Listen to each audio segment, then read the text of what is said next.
सासू माँ, मैं आपसे माफी नहीं मांगूंगी।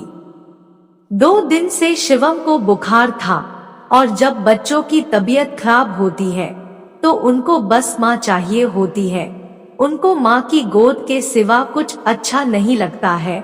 रेखा 2 दिन से शिवम को लेकर परेशान थी ही। आज सुबह से पति शेखर को भी बुखार था। रेखा अपने कमरे में बेटे शिवम को लेकर बैठी ही थी। सासू माँ की आवाज, बहू, वो बहू कहाँ चली गई? सास पूनम जी ने छत से आवाज लगाई। हाँ माँ जी। बहू, ये सामान जरा पकड़ लेना, मैं सीढ़ी से उतर नहीं पा रही। माँ जी, शिवम मेरे गोद में लेटा है, मैं कैसे आऊं? रेखा ने कहा। शेखर, जरा आप ही पकड़ लीजिए, रेखा ने अपने पति से कहा। शेखर उठकर जब सामान पकड़ने गया तो पूनम जी बोली, बेटा तुम क्यों आ गए? तुम्हें बुखार चढ़ा था, सुबह बहू को भेज देते। माँ, अभी मेरा बुखार ठीक है। शिवम को फिर बुखार आ गया है, वो रेखा की गोदी में लेटा है। रेखा कैसे आती? शेखर ने कहा। अरे तो उसे बिस्तर पर लिटा देती, उसे दिख नहीं रहा? तुम्हें अभी इतनी तेज बुखार था, वो क्या समझेगी? एक माँ का दर्द, पूनम जी ने गुस्से में कहा। ये सब बातें रेखा सुन रही थी, फिर भी उसने नजरअंदाज कर दिया, क्योंकि अभी वो कोई बात का बतंगड़ नहीं बनाना चाहती थी और उसका 2 साल का बेटा शिवम 2 दिन से बीमार भी था, तो रेखा उस पर ध्यान देने में लग गई। थोड़ी देर बाद फिर पूनम जी रेखा पर चिल्लाते हुए बोली, बच्चे को लिटा दो। शेखर के लिए हल्का खिचड़ी या दलिया कुछ बना कर दो, उसे दवा भी तो खाना होगा। माँ जी, मुझे याद है शेखर को दवा खानी है, लेकिन माँ जी जैसे मैं जाने को होती हूँ। शिवम रोने लगता है, कह रहा है मम्मा मेरे पास ही रहो, बुखार भी बहुत तेज है। बुखार में बच्चे कहाँ माँ को छोड़ते हैं, गोद में ही रहना चाहते हैं। ये थोड़ा सो जाए तो मैं बना दूंगी, रेखा ने कहा। दवा खाने का समय निकल जाएगा तो बनाने से क्या फायदा? शेखर इतनी तकलीफ में था, उसे समय पर नाश्ता दवा की जरूरत है और तुम्हें कोई फर्क ही नहीं पड़ रहा।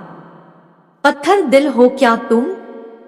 शिवम को किसी खिलौने या किसी चीज में बहला भी सकती हो, कुछ दे दो खेले और तुम जाओ बनाओ, पूनम जी ने रेखा से कहा। ये बात अब रेखा के बर्दाश्त से बाहर थी और वो बोल पड़ी, वाह सासू माँ, आपके बच्चे का दर्द और मेरे बच्चे का दर्द वो कुछ नहीं? आप भी माँ है, अपने बच्चे के लिए कितना परेशान हो रही है, तब भी आप मेरी भावना नहीं समझ रही। शेखर तो बड़े हैं, वो तो थोड़ी तकलीफ बर्दाश्त भी कर सकते हैं, लेकिन शिवम तो बच्चा है, उससे तो अभी ठीक से बोलना तक नहीं आता। मेरे 2 साल के बेटे को बुखार इतनी तेज है, वो इतनी तकलीफ में है और मैं उसे यूं ही रोता हुआ छोड़कर आपके बेटे के लिए नाश्ता बनाने जाऊं? पत्थर दिल तो आप है, जो एक माँ होकर दूसरी माँ का दर्द नहीं समझ रही। आप भी तो शेखर के लिए कुछ बना सकती है, और नहीं बना सकती तो इंतजार कीजिए, कुछ आराम होगा, जब शिवम सो जाएगा तो बना दूंगी। रेखा, ये क्या तरीका है माँ से बात करने का? उन्हें कितना ठेस पहुंचा होगा। चलो माँ से माफी मांगो, शेखर ने रेखा से गुस्से में कहा। किस बात की माफी? शेखर, मैंने क्या गलत कहा? तुम्हें भी अपने बच्चे की फिक्र नहीं? सही है, वो माँ है, उन्हें ठेस लग सकती है, और मेरा भी तो माँ, मुझे भी उनके इस रवैये से ठेस पहुंचती है, रेखा ने कहा। मैंने तो सिर्फ अपना पक्ष रखा है, मैंने कोई गलती नहीं की जो मैं माफी मांगू, रेखा ने दृढ़ता से कहा। अगर वो माँ है तो उनको समझना चाहिए, आप तो बड़े हैं, लेकिन शिवम तो अभी बच्चा है, ज्यादा केयर की जरूरत उसको है। इस वक्त शेखर कुछ बोलने ही वाला था कि पूनम जी बहू की बात सुन बोल पड़ी। बहू सही कह रही है, मैं ही अपनी ममता में इतनी स्वार्थी हो गई कि उसकी ममता और उसके बेटे का दर्द न समझ सकी।